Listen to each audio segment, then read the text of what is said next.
l'Astro Tarot 2020 ou l'influence de l'astrologie sur votre tirage Astro Tarot.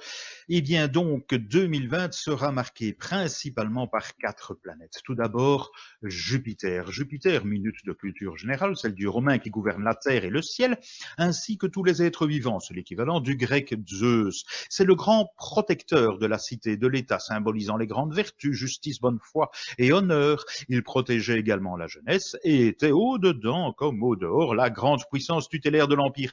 Pourquoi cette minute de culture générale? Pour dire donc que toute l'année 2020 pour chacun d'entre nous sera placée sous l'égide de Jupiter.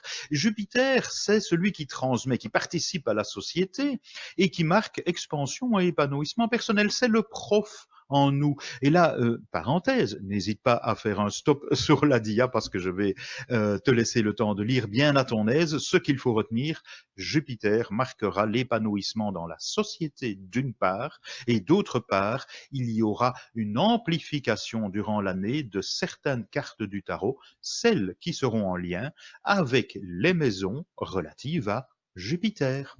La deuxième planète importante sera Saturne. Saturne va entrer et ressortir dans le Verseau à 3 endroits, à 3 moments durant l'année, et cela marquera quand même pas moins de 8 mois.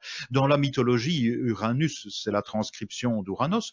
Uranus renvoyait ses enfants dans le sein de leur mère. Oui, mais on parle de Saturne. Minute, j'ai pas fini.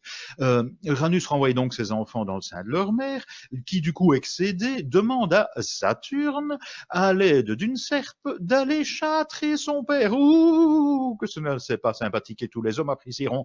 Et donc, Saturne, du coup, deviendra un cadre de référence. Il sera en lien avec nos peurs. Il sera en lien avec tout ce qui nécessite le fait d'assumer, d'être responsable. Mais c'est aussi Saturne le responsable de nos somatisations. Bref, il est dans le concret. Il demande une longue haleine de travail ininterrompu de devenir maître de nous-mêmes. Durant 8 mois de l'année, oh, ça va pas être comique. Ben non. Et attends de voir la suite. Pluton sera la 3e planète qui va nous influencer tout au long de l'année. Alors Pluton, c'est le dieu de la richesse. Ah, ça semble sympa. Oui, mais c'est aussi Hadès. Hadès, c'est l'invisible, ce qui rend invisible d'après la traduction. C'est aussi le dieu des enfers. Je te laisse lire le texte pour comprendre combien il est fondamental de respecter Pluton, tant il était à l'époque haï et redouté. Figure-toi qu'il n'y avait ni hymne ni honneur qui lui soit rendu tellement on en avait peur. Bref, là où il y a Pluton, ça risquera d'être un peu costaud. Mais oui, il y aura 2 maisons qu'il faudra tenir à l'œil, qui seront vraiment placés sous l'aspect plutonien. Pluton, c'est le purificateur, mais c'est aussi le têtu. Il veut avoir le dernier mot. Il va jusqu'au bout des affaires. Et donc, il nécessite un petit peu d'accepter, telle une cosse, de laisser sortir ce qu'il y a au fond d'entre nous et qui est latent depuis bien longtemps. Ça semble un petit peu bizarre tout ça. Oui, il y aura 5 rendez-vous durant l'année. Le 12 janvier, 5 avril, 30 juin, 12 novembre et 21 décembre, qui sont des moments où, dans le ciel, ces planètes, Jupiter, Saturne et Pluton, seront vraiment en conjonction, pour prendre le terme, et ceux qui s'y connaissent un petit peu en astrologie, seront en conjonction, donc leurs effets seront multipliés, amplifiés. Le tout se passe, comme tu le vois dans le dessin, dans le Capricorne.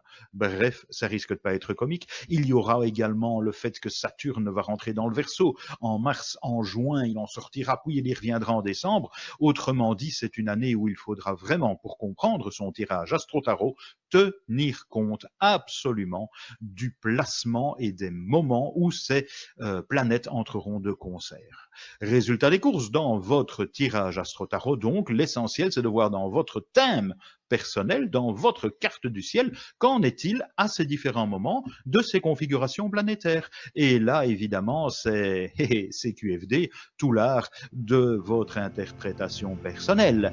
Et je vous souhaite beaucoup d'amusement.